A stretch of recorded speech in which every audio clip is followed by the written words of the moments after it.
नमस्कार प्यारे विद्यार्थियों। आज हम चेतनशाला इस प्लेटफॉर्म के माध्यम से, ऑनलाइन प्लेटफॉर्म के माध्यम से हम रूबरू हो पा रहे हैं आप एक दूसरे से, ठीक है ना। मेरा नाम मोहित सोनी है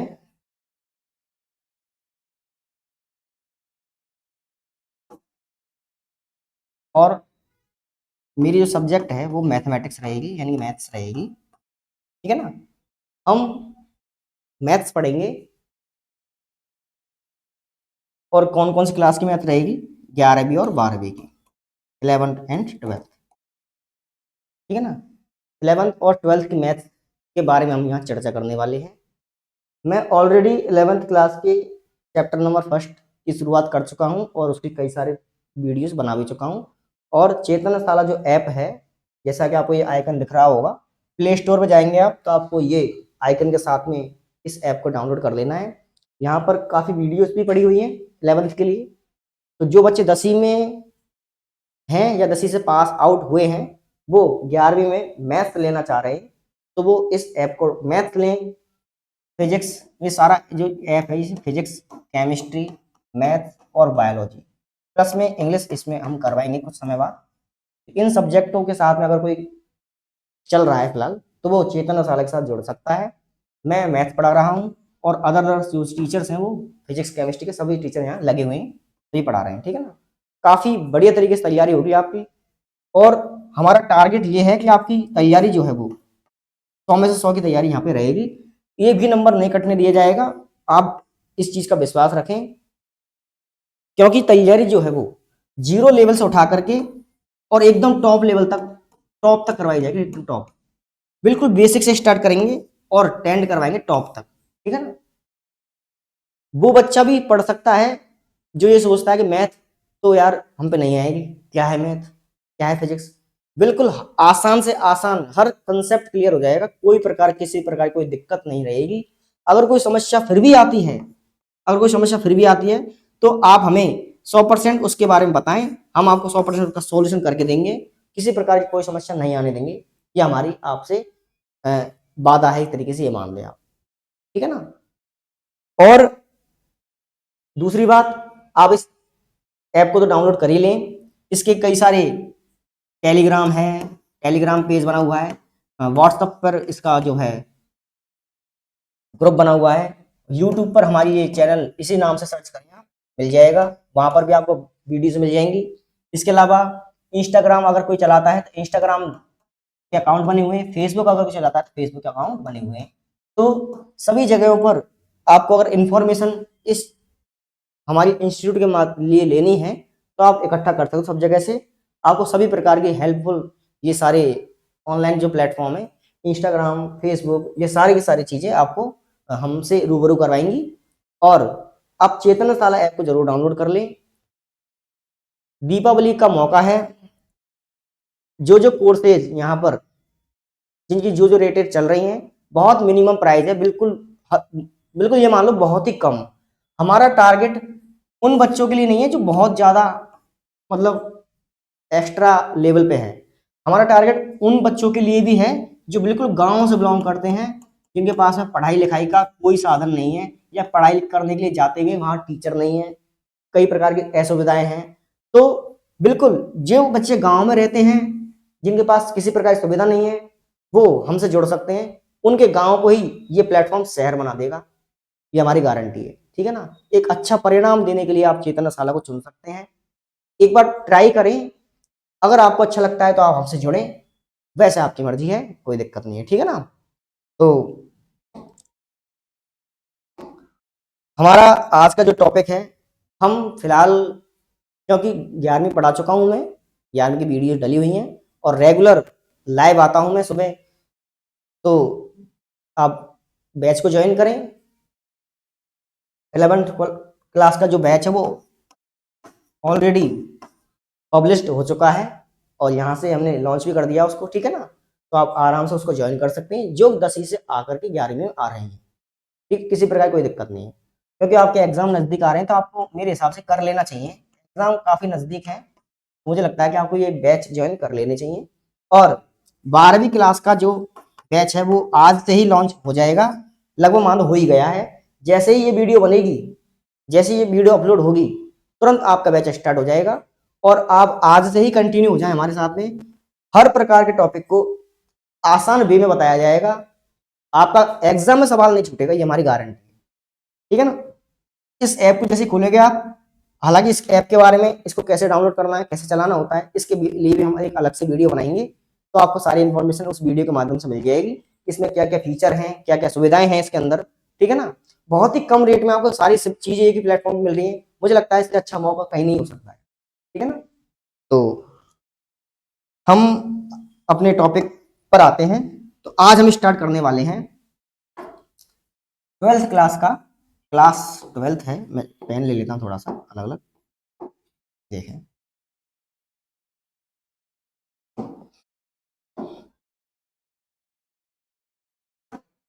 ठीक है, तो 12th क्लास के लिए हम पढ़ रहे हैं, क्लास नंबर 12।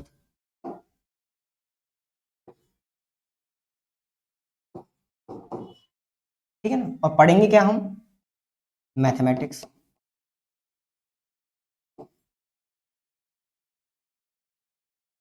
मैथमेटिक्स हम पढ़ने वाले हैं, ठीक है ना। मेरा नाम इधर साइड में लिख देता हूं मैं, मेरा नाम है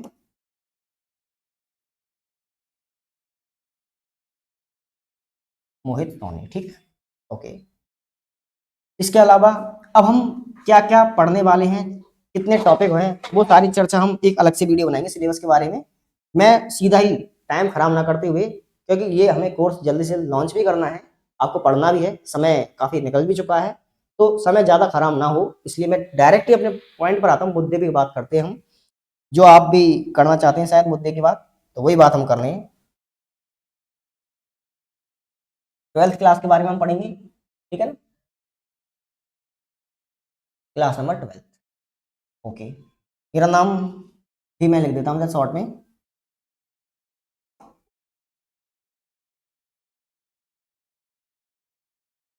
ले लो, ठीक है।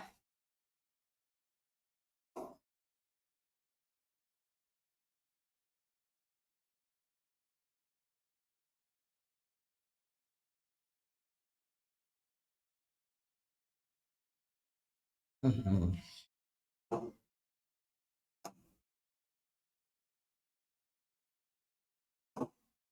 अब सही है।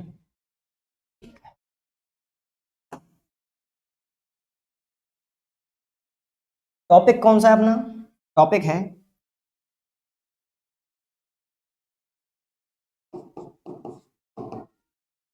आव्यूह। क्योंकि हम हिंदी मीडियम में पढ़ेंगे, तो प्रॉपर हिंदी मीडियम में है ये सारे बैच, इंग्लिश में भी लेकर के आएंगे, कोई टेंशन ना ले भाई, इंग्लिश में नहीं पढ़ा रहे क्या, इंग्लिश में पढ़ाएंगे, फिलहाल के लिए हिंदी में है। मैट आव्यूह को हम इंग्लिश में बोलते हैं मैट्रिसेज।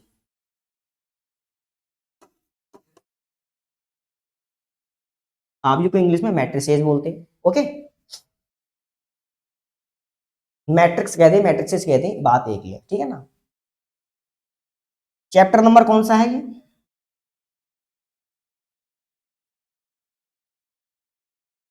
ये चैप्टर आपका है थर्ड। थर्ड क्यों स्टार्ट कर रहे हैं हम, क्योंकि ये जो चैप्टर है ये कई जगहों पर मैथ वाले भी, कंप्यूटर साइंस वाले भी, आर्ट्स वाले भी, और जो बीसीए बीए वगैरह सब करते हैं उन सब, मतलब हर जगह पर हर ब्रांच में इस टॉपिक को पढ़ा जाता है आव्यूह को। आप क्योंकि पहली बार इसका नाम सुन रहे हैं, अगर आप पहली बार मुझसे पढ़ रहे हैं या आप पहली बार ही इसको देख रहे हैं, तो आप पहली बार इसका नाम सुन रहे हैं आव्यूह का, तो ये बहुत ही, पहली बात तो बहुत आसान सा टॉपिक है, बहुत इजी टॉपिक है। मतलब मेरा कहने का ये है कि जितने नंबर का ये टॉपिक है, आप उतने के उतने नंबर एग्जाम में बटोर सकते हो इस टॉपिक से, इतना आसान है, कुछ भी नहीं है इसके अंदर। और बिल्कुल आसान से आसान और मैं कर दूंगा इसको, क्वेश्चन नहीं छूटने दूंगा, मेरी गारंटी इस बात की, ठीक है ना। तो ये आव्यूह है, वो चैप्टर नंबर थर्ड है, इसको हम फिलहाल स्टार्ट करने वाले हैं। यूनिट कौन सी है ये यूनिट है, क्योंकि आपके सिलेबस में यूनिट वाइज चैप्टर को डिवाइड किया गया है, तो ये यूनिट अपनी सेकंड रहेगी, सेकंड यूनिट का चैप्टर नंबर थर्ड, ओके। थोड़ा इसको मैं ऊपर नीचे कर देता हूँ।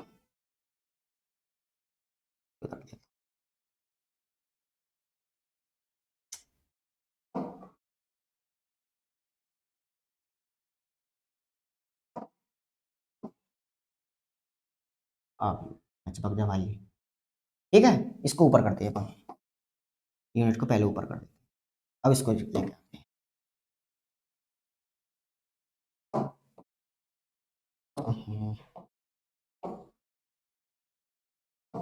अब आ जा भाई। ठीक है ना, अब सही है। थोड़ा आगे करूँ इसको।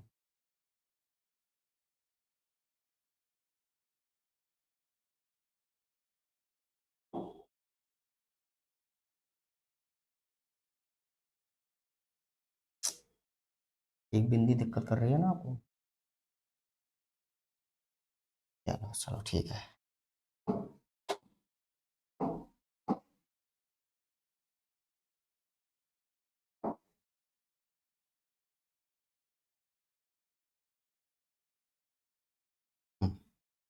सही है। अब इसके अलावा ये तो हो गया आपका चैप्टर का नाम। कितने नंबर का है ये? कितने नंबर का है भाई, ये तो बताओ कितने नंबर का है? ये 5 अंक का आपका टॉपिक है। ठीक है, 5 अंक का टॉपिक है। क्योंकि 2023 में जो एग्जाम हुई है ना, 2023 में जो एग्जाम हुई है, तो 2023 में एग्जाम हो चुकी, उसके बाद में 2023 में ही सिलेबस चेंज हो चुका है आपका।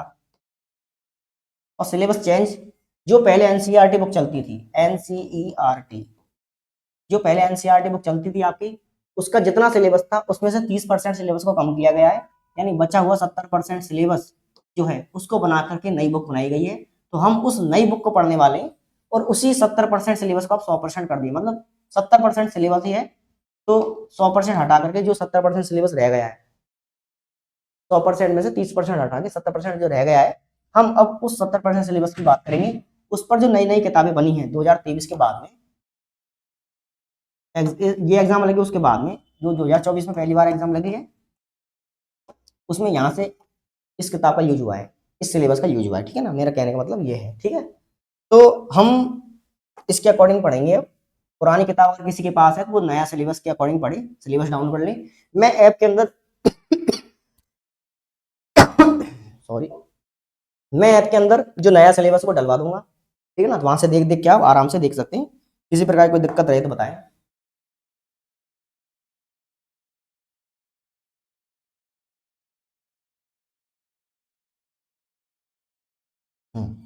ठीक है, तो इसको पहुंचाते हैं अपन ऊपर इसकी जगह पे। ठीक है, ये लो, थोड़ा करो क्या।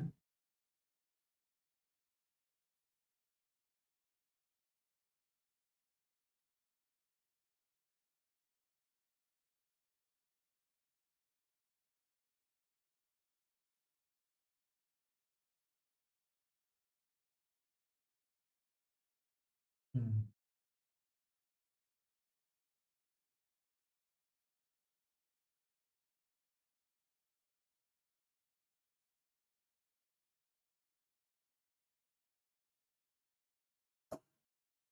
ठीक है, ये है आपका चैप्टर। जो टॉपिक हम पढ़ रहे हैं, जैसे मान लो आव्यूह, तो पहली बात तो आव्यूह होता क्या है? टॉपिक का नाम तो पता होना चाहिए ना भाई। नाम के साथ उसका अर्थ भी पता होना चाहिए कि भाई आव्यूह है तो आव्यूह कहते किसको है। ठीक है ना, तो देखो एक बार मैं समझाने का प्रयास करता हूँ कि आव्यूह होता क्या है। कुछ नहीं है, हमें क्या करना होता है, कुछ पंक्तियां लेनी है। ठीक है ना, कुछ पंक्तियां लेनी है। इस प्रकार से होती है पंक्तियां। बचपन में पढ़ा होगा ना आपने कि पहली पंक्ति वाले बच्चे खड़े हो जाओ, दूसरी पंक्ति बच्चे खड़े हो जाओ, तो बच्चे जो पंक्ति में बैठते हैं वैसे बैठते हैं, ये पंक्ति होती है। इस प्रकार से बैठते हैं, तो इस प्रकार से बैठते हैं उसे बोलते हैं स्तंभ।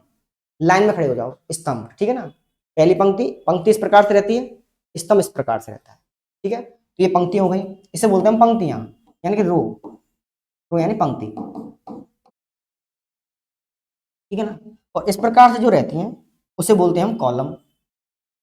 ये खड़ी खड़ी ऊर्ध्वाधर, क्षैतिज को बोलते हैं हम पंक्ति, ऊर्ध्वाधर को बोलते हैं हम क्या बोलते हैं इसको, स्तंभ। स्तंभ यानी कि कॉलम। इसकी स्पेलिंग थोड़ी अलग से टाइप की है,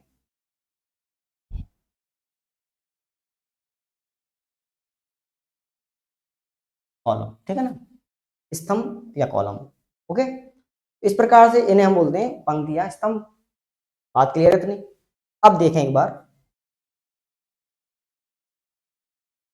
इन पंक्तियों और स्तंभों को हम, एक बड़ा ब्रैकेट होता है ये वाला, आप जानते हैं इसको, इस बड़े ब्रैकेट के अंदर हम कुछ पंक्तियों में, ध्यान सुनना, कुछ पंक्तियों में और कुछ स्तंभों में, कुछ पंक्तियों में कुछ स्तंभों में वस्तुओं को, संख्याओं को या फिर फलनों को, ध्यान सुनना, वस्तुओं को, संख्याओं को या फिर फलनों को हम इस प्रकार के ब्रैकेट के अंदर पंक्तियों में या फिर स्तंभों में एक क्रमबद्ध तरीके से सिस्टेमिक तरीके से हम अरेंज कर दें या व्यवस्थित कर दें, ठीक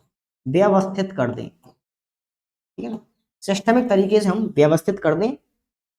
तो अब ये जो गणितीय संरचना बनी है, इस गणितीय संरचना ही गणित की बात करें तो इस प्रकार की जो ये गणितीय संरचना बनी है, इस गणितीय संरचना को बोलते हैं हम आव्यूह।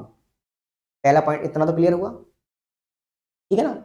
आव्यूह कुछ नहीं है, कुछ पंक्तियां लो, कुछ स्तंभ लो, कुछ पंक्तियां ले लो, कुछ स्तंभ ले लो, उन पंक्तियों और स्तंभों को लेकर के एक बड़े ब्रैकेट के अंदर व्यवस्थित ढंग से, सिस्टमिक तरीके से उन्हें हम अरेंज कर दें, व्यवस्थित कर दें या लिख दें सीधा ही। तो इस प्रकार की जो गणितीय संरचना बनेगी, उस गणितीय संरचना को बोलते हैं हम आव्यूह, ठीक है ना, उसे क्या बोलते हैं हम आव्यूह या मैट्रिक्स।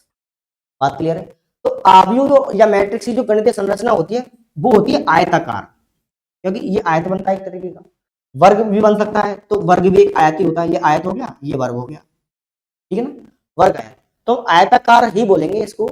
पहली परिभाषा तो ये हो गई कि व्यवस्थित तरीके से लिखना है। दूसरी परिभाषा ये है कि संख्याओं को या वस्तुओं को या फलनों को एक आयताकार संरचना में क्रमबद्ध तरीके से लिख दें, तो यही हमारा आव्यूह है, ठीक है ना। ये बात क्लियर हुई इतनी, ये जो मैंने बताई है कि पंक्ति क्या होगी, रो क्या होगा, इस प्रकार से अगर कोई लिखा हुआ है तो उसे पंक्ति बोलते हैं, खड़ा हुआ जो लिखा हुआ है उसे हम कॉलम बोलते हैं। अब जानते हैं खंबा खड़ा होता है ना, खंबा, उस खंबे को हम स्तंभ बोलते हैं, स्तंभ कहें या फिर खंबा कह दें, खंबा इसी का पर्यायवाची शब्द है, खंभा, ठीक है। तो ये पॉइंट इतना क्लियर हुआ, ये तो बेसिक जानकारी थी इसके बारे में क्या क्या था। हम बढ़ते हैं मुद्दे की बात पर कि भाई बनता कैसे है ये, ठीक है ना, बनता कैसे। ओ माय गॉड, देखो इसको हटाता हूं मैं फिलहाल, ये केवल समझाने के लिए था, लिखने के लिए जो होगा मैं लिखवाऊंगा व्यवस्थित ढंग से, ताकि आपको सारी चीज समझ में आए। ये तो केवल समझा रहा हूँ मैं, समझते जाए, जितना मैं समझा रहा हूँ उतना समझते जाए, लिखने पर ध्यान ना दें, लिखने लग जाए आप, समझ में कुछ आए नहीं, लिख के सारा चले जाए, तो क्या पढ़ लोगे, समझ में नहीं आएगा। तो देखें, जैसे मान लो मैंने एक व्यक्ति ले लिया, मैंने उसका नाम ले लिया, मानो सोनू ले लिया उसका नाम, ठीक है ना, कोई सोनू नाम का बच्चा है, सॉरी, कोई सोनू नाम का बच्चा है, ठीक है, कोई सोनू नाम का बच्चा है। अब सोनू बाजार गया, ठीक है, बाजार गया। अब क्योंकि सोनू के पास में पेन खत्म हो गए थे, मान लो पेन नहीं थे, और सोनू के पास में पेंसिल भी नहीं थी, कोई बच्चा ही था पढ़ने वाला, पेन भी नहीं थी और पेंसिल भी नहीं थी। अब सोनू बाजार गया, बाजार जाने का पर्पज क्या था, उसको पेन लेना था और पेंसिल लेनी थी। तो मान लेते कि सोनू ने 2 पेन लिए और 1 पेंसिल ले ली, ठीक है ना, सोनू ने 2 पेन लिए और 1 पेंसिल ले ली। तो इसी चीज को हम 2 और 1 को हम इस ब्रैकेट के अंदर लिख देंगे, तो यही आव्यूह है, बात खत्म, ठीक है ना, ये आव्यूह है। अब ये जो पंक्ति है, ये पंक्ति हुई पहली वाली पंक्ति, ये पंक्ति बता रही है कि वो व्यक्ति कौन था, सोनू था, ये बताएगी व्यक्ति को, ये सोनू था। पहला कॉलम किसको बता रहा है, ये है पहला कॉलम, ये है दूसरा कॉलम, पहला कॉलम और दूसरा कॉलम। पहला कॉलम किस चीज को बता रहा है, पहला कॉलम बता रहा है भाई कि पेंसिल, कि उसने कितनी पेंसिल ली, सॉरी पेन, पेन को बता रहा है ना, पेन लिखा है मैंने उधर, पेन, पहला कॉलम बता रहा है पेन को, भाई उसने कितने पेन लिए, सोनू नाम का व्यक्ति था, उसने 2 पेन लिए थे और 1 पेंसिल। दूसरा किसको बता रहा है, पेंसिल को, ठीक है ना, दूसरा बता रहा है पेंसिल को। तो हमने इस पूरी कहानी को एक तरीके से एक बड़े ब्रैकेट के अंदर एक सिस्टमिक तरीके से लिख दिया, खत्म बात। तो माइंड में बात रहेगी भाई सोनू गया था बाजार, तो अब इसको नॉर्मल पढ़ सकते हैं, सोनू बाजार गया था, उसने 2 पेन लिए और 1 पेंसिल ली, बात खत्म। तो इसी बात को हमने एक इस प्रकार के व्यवस्थित ढंग से लिख दिया एक ब्रैकेट के अंदर, तो इसे बोलेंगे आव्यूह। हो सकता है, अब मान लो ऐसा भी हो सकता है, एक दूसरा व्यक्ति चला गया, मान लो मोनू, 2 बच्चे बाजार गए, ठीक है ना। अब मोनू बाजार गया, उसको मान लो पेन लेने थे, मान लो उसको 3 पेन की जरूरत थी, तो उसने 3 पेन ले लिए, बट उसके पास पेंसिल काफी थी, तो उसको पेंसिल की जरूरत नहीं थी, उसने 0 पेंसिल ली। ऐसा भी तो हो सकता है, उसने कोई पेंसिल ना ली। अब इस पूरी स्ट्रक्चर को हम कैसे लिखेंगे, इस पूरे स्ट्रक्चर को हम ऐसे लिख सकते हैं, देखो 2 0 3, सॉरी 2 1 3 0, 2 1 3 और 0, ये लो, ठीक है ना।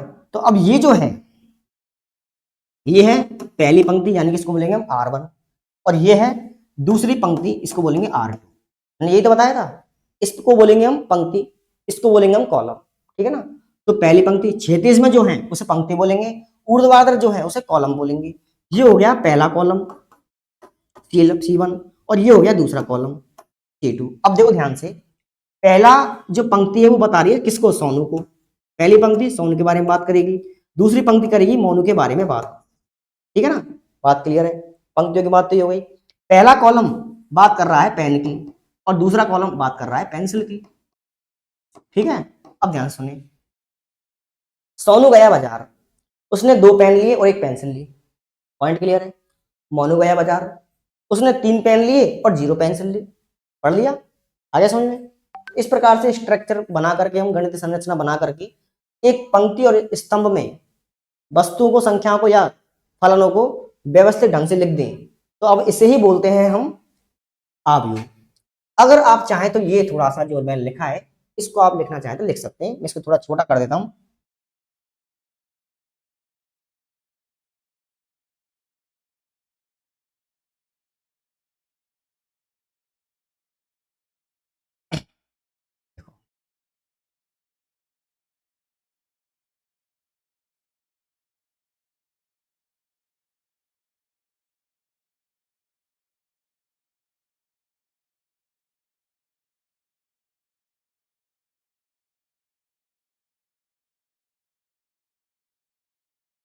ठीक है, हटाओ, यहाँ पे लाइन लगाओ, सॉरी, ठीक है। तो ये तरीका है, बात समझ में आई। ये तो है आव्यूह।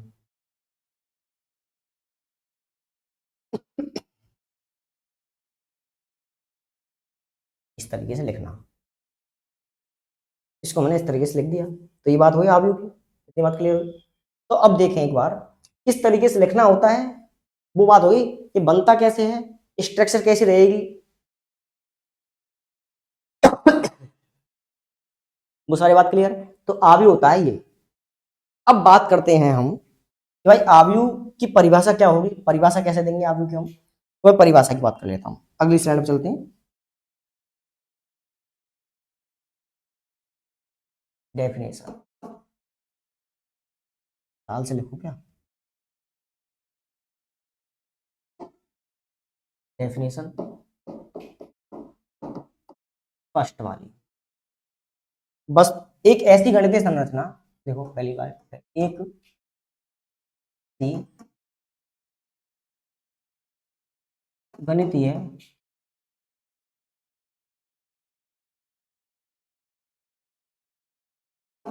संरचना, एक ऐसी गणितीय संरचना जिसमें जिसमें कुछ संख्या में, जिसमें कुछ संख्या में पंक्ति पंक्ति व स्तंभ हो, जिसमें कुछ संख्या में पंक्ति व स्तंभ हो, उसे आव्यूह या मैट्रिक्स, मैट्रिसेस कहते हैं।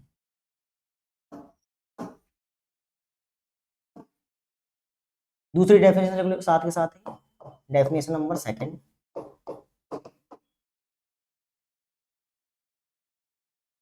दूसरी परिभाषा ये है आपकी जो मैं बोल चुका हूं, संख्याओं और फलनों, ठीक है ना,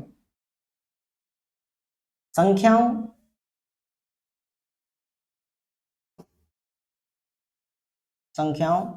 या फलनों, या फिर वस्तु भी कह लो, या वस्तुओं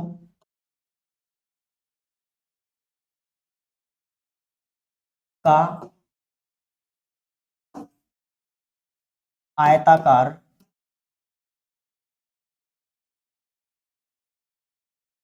क्रम विन्यास, आयताकार क्रम विन्यास।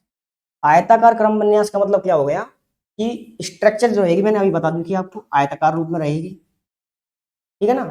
और क्रम विन्यास का मतलब यह है कि एकदम सिस्टमिक तरीके से अरेंज होगी सारी चीजें, पंक्ति और कॉलम में सिस्टमिक तरीके से सारी चीजें अरेंज रहेंगी, ठीक है ना। ये तो हो गया आयताकार क्रम विन्यास का अर्थ।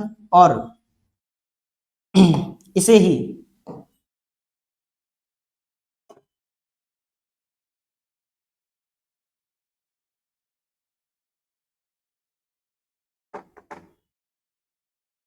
इन चीजों के बारे में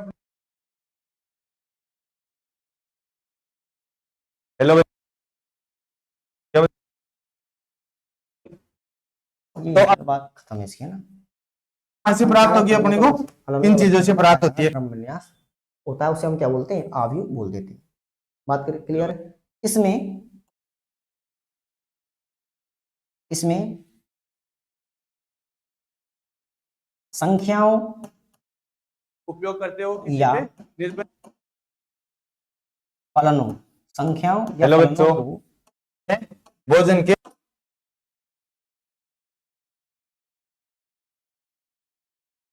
आव्यूह के ऐसे कह लो, आव्यूह के अवयव, अवयव को सदस्य भी बोलते हैं, सदस्य या प्रविष्टि, प्रविष्टि कहते हैं। प्रविष्टि मतलब क्या प्रवेश करेगी उसके अंदर, संख्या प्रवेश करे तो संख्या को प्रविष्टि बोलेंगे, वस्तु करे वस्तु को, फलन करे तो फलन को। तो प्रविष्टि उसकी कैसी रहेगी, संख्या के टाइप में की है, फलन टाइप की है, या फिर वस्तु टाइप की है, ठीक है ना। तो उसे प्रविष्टि बोलते हैं या अवयव बोलते हैं, आव्यूह का अवयव बोलते हैं या फिर प्रविष्टि, ठीक है ना, कहते हैं। बात क्लियर है। तो ये तो बात हुई आव्यूह के बारे में। अब हम कुछ चीजें यहाँ देख लेते हैं आव्यूह के बारे में। संकेतन, एक चीज में लिखा देता हूं, संकेतन, आव्यूह का संकेतन कैसा रहता है। संकेतन, आव्यूह को हम सदैव ही इस चिन्ह या फिर एक बड़ी क्लास में चलता है ये वाला चिन्ह के द्वारा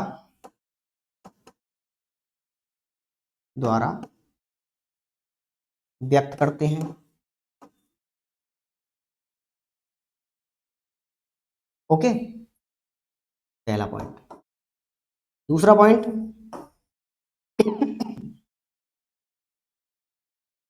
इसमें कुछ पंक्तियां होंगी, क्लियर सी बात है, और कुछ स्तंभ होंगे, क्लियर सी बात है। एक इसमें विकर्ण होता है, ये वाला, यह है विकर्ण, ठीक है। तो ध्यान से सुने, इसे तो बोलेंगे हम पंक्ति, इसको इंग्लिश में बोलते हैं रो, ठीक है। और इसे बोलेंगे हम स्तंभ, यानी कि कॉलम, कॉलमन, कॉलम, ठीक है ना, इसे कॉलम बोलेंगे हम। और ये जो होता है बीच वाला, इसे बोलते हैं हम मुख्य, मुख्य विकर्ण। मुख्य विकर्ण यही रहेगा, विकर्ण इस तरीके का भी हो सकता है, उसे नहीं बोलेंगे मुख्य विकर्ण, इसको बोलेंगे मुख्य विकर्ण, ठीक है ना। पहला पॉइंट और थर्ड पॉइंट, इनको मिलाने वाला जो विकर्ण है उसे बोलेंगे मुख्य विकर्ण। इसे इंग्लिश में बोलते हैं principal principal diagonal, principal diagonal. ठीक है, तो ये इसके संकेतन की बात हो गई सारी की सारी कि भाई आव्यूह को किस संकेत से दर्शाते हैं, इस संकेत से दर्शाते हैं। आव्यूह में पंक्तियां ऐसे होती हैं, स्तंभ ऐसे होते हैं और मुख्य विकर्ण इस टाइप का रहता है। बात क्लियर है? तो ये तो बात हुई इसके बारे में। आप चाहें तो इसके बार नोट डाउन कर सकते हैं फटाफट से।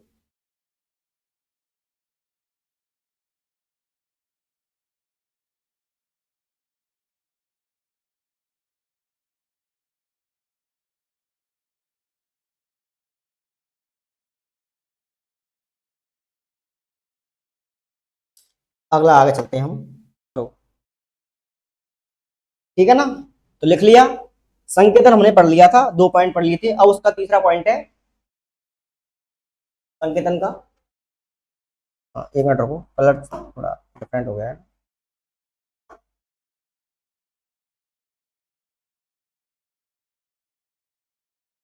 ठीक है, तो देखें,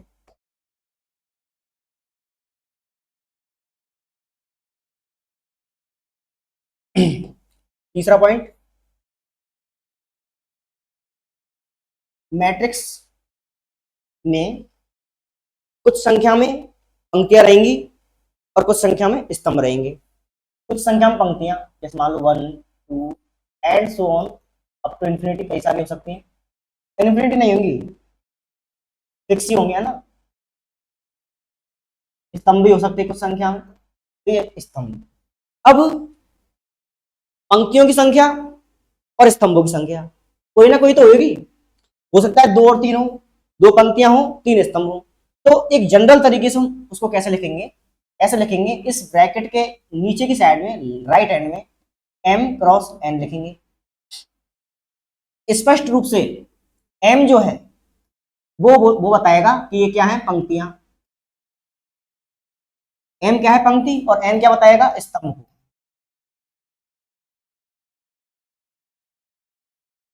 स्तंभ को बताएगा n। ठीक है ना। इसका मतलब ये हुआ कि अब इस मैट्रिक्स में m पंक्तियां हैं और n स्तंभ है, और ये जो पूरा डेटा है ये है फिक्स। क्रम क्या है इसका, क्रम फिक्स है।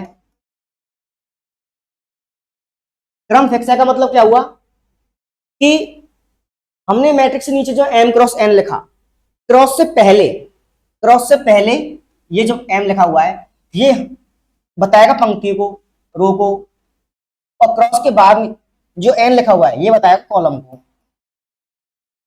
ये अब ये क्रम फिक्स का मतलब ये हो गया कि पहले पंक्ति लिखी जाएगी फिर लिखा जाएगा कॉलम। ठीक है ना, पहले पंक्ति लिखी जाएगी फिर लिखा जाएगा कॉलम। जैसे मान लो मैं लिखता हूं, एक एग्जाम्पल और लेते हैं, जैसे मान लो पी क्रॉस क्यू लिखा मैंने, पी क्रॉस क्यू लिखा।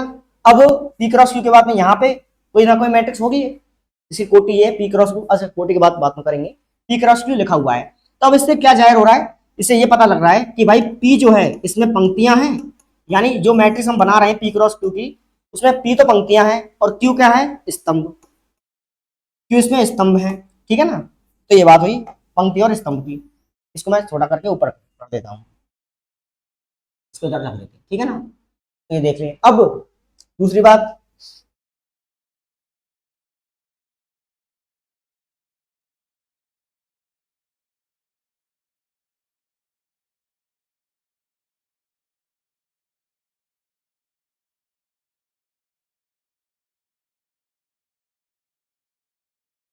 ठीक है, तो ये तो हो गया संकेतन की बात। 3 प्रकार के संकेत पढ़े हमने। पहला संकेत तो ये पढ़ा भाई कि मैट्रिक्स को किस प्रकार से लिखाया जाता है, या तो इस प्रकार से लिखते हैं मैट्रिक्स को हम, या तो ये नोटेशन होता है या फिर ये वाला नोटेशन होता है, दोनों प्रकार से हम मैट्रिक्स को लिख सकते हैं। ठीक है ना। अब कुछ पॉइंट्स हैं उन पर हम चर्चा कर लेते हैं, कुछ बिंदु। इसको हटा देता हूं मैं, चलो ठीक है। कुछ बिंदु, कुछ बिंदु में पहला पॉइंट है आव्यूह। आव्यूह को सदैव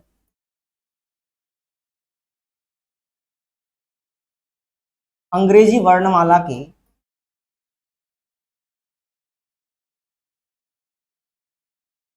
बड़े अक्षरों द्वारा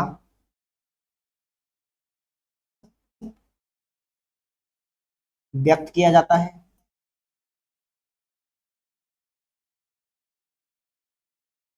बड़े अक्षरों जैसे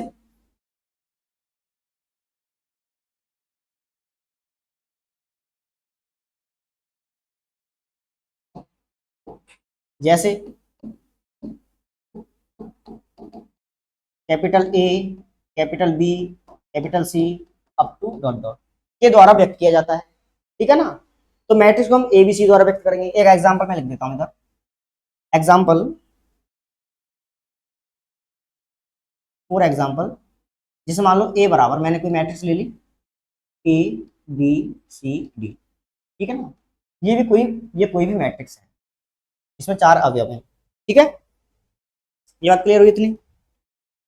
अब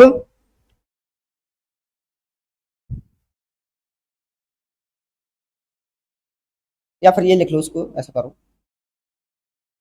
ये लिख लो, जनरल लिख रहे हैं हम, जनरल तरीके से लिख लेते हैं। तो मैट्रिक्स है एम क्रॉस एन। ठीक है ना, ये कोई मैट्रिक्स। अब आगे दूसरा पॉइंट क्या है?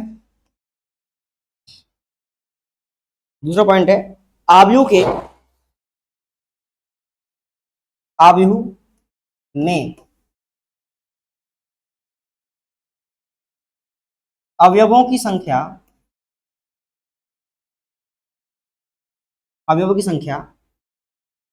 पंक्ति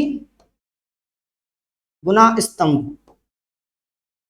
आव्यूह में अवयवों की संख्या पंक्ति गुना स्तंभ का परिणाम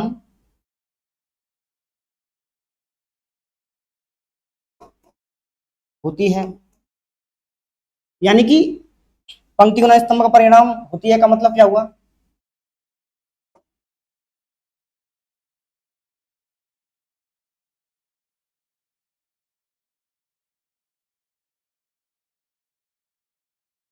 एक एग्जांपल हम लेते हैं यहाँ पे। जैसे मान लो मैंने एक एग्जांपल लिया, कोई भी एग्जांपल लेते हैं हम। मैंने एक मैट्रिक्स मानी ए, जिसमें एलिमेंट है A B C D, 4 element है। कितनी पंक्तियां हैं इसमें? 2 पंक्तियां। कितने स्तंभ हैं? 2 स्तंभ। ठीक है ना। तो अब इस ए में अवयवों की संख्या, ए में अवयवों की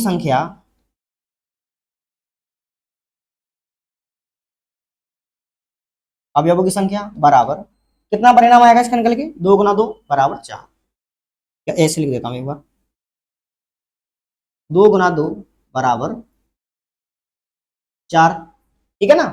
एक और एग्जांपल ले लेते हैं। मान लो जैसे कि बी बराबर कोई समुच्चय, या सॉरी मैट्रिक्स बी बराबर, एक और ले लेते हैं हम।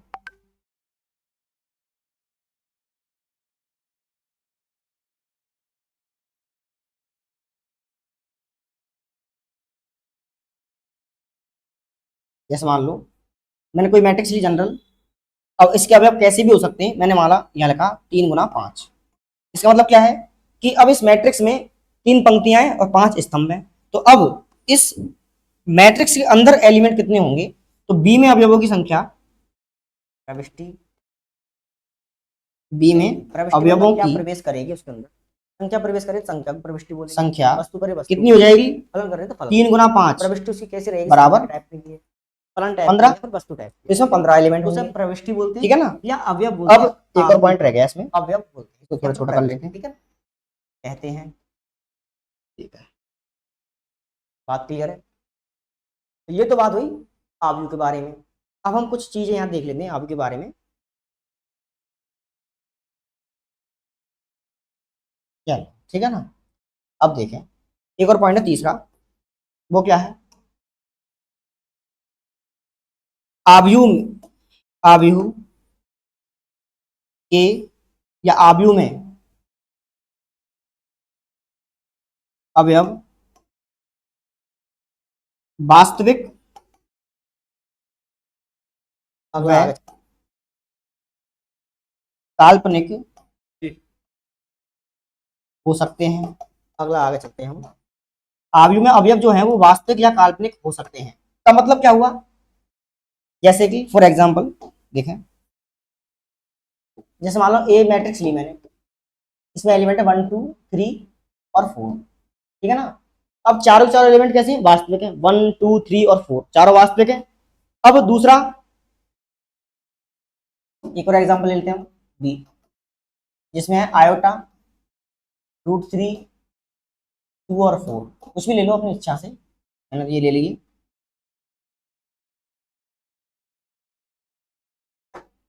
√3 और यहाँ पे 4, ठीक है ना। ये बी मैट्रिक्स है। अब ए में ए वास्तविक संख्याओं की मैट्रिक्स है और बी वास्तविक संख्या को साथ साथ इसमें क्योंकि आयोटा लिख रहा है यहाँ पे जो कि काल्पनिक होता है। आयोटा कैसी संख्या है, काल्पनिक, और इस कारण बस ये मैट्रिक्स होगी काल्पनिक संख्याओं और वास्तविक संख्याओं से बनने वाली मैट्रिक्स, ठीक है ना। तो अब मैट्रिक्स के अंदर की जो एंट्रीज रहेंगी, प्रविष्टियां रहेंगी, वो प्रविष्टियां वास्तविक भी हो सकती हैं और काल्पनिक भी हो सकती हैं, ठीक है ना। अब इसके बाद में हम अगला पॉइंट पढ़ने वाले हैं आव्यूह के प्रकार, जिसे हम पढ़ेंगे नेक्स्ट क्लास में।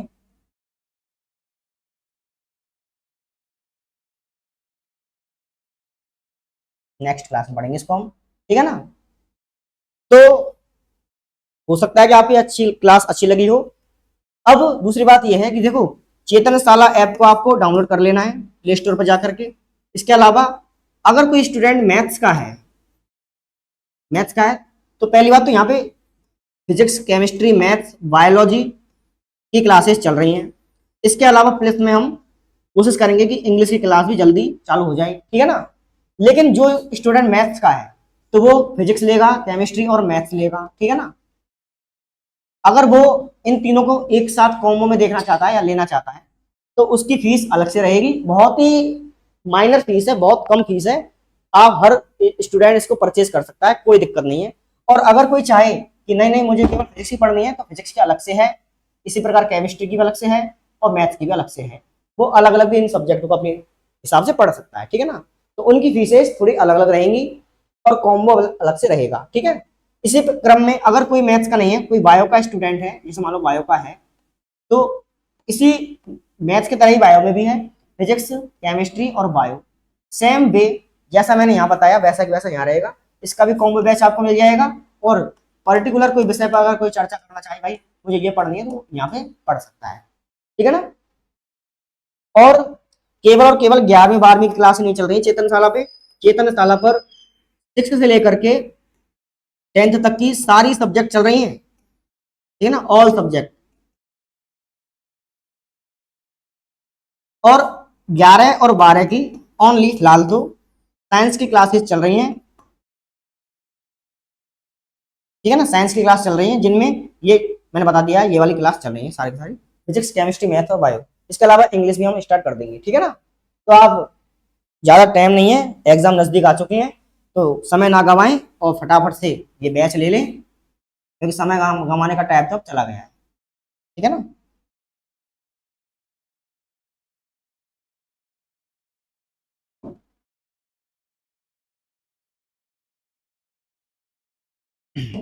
तो पढ़ लें फटाफट से, ज्वाइन कर लें बैच को और अपनी स्टडी तैयार रखें, ठीक है। Thank you. नेक्स्ट अपन कल पढ़ेंगे, मैंने बता दिया क्या पढ़ना है, आव्यूह के प्रकार। डिटेल में जानकारी लेंगे आव्यूह के प्रकार पर। जो हम जितने प्रकार हैं उतने तो किताब में जितने हैं वो तो पढ़ेंगे, कुछ एक्स्ट्रा और भी हम पढ़ेंगे ताकि थोड़ी कंपटीशन वाले एरिया में भी हम थोड़ा पैर रख सकें, ठीक है ना। So thank you.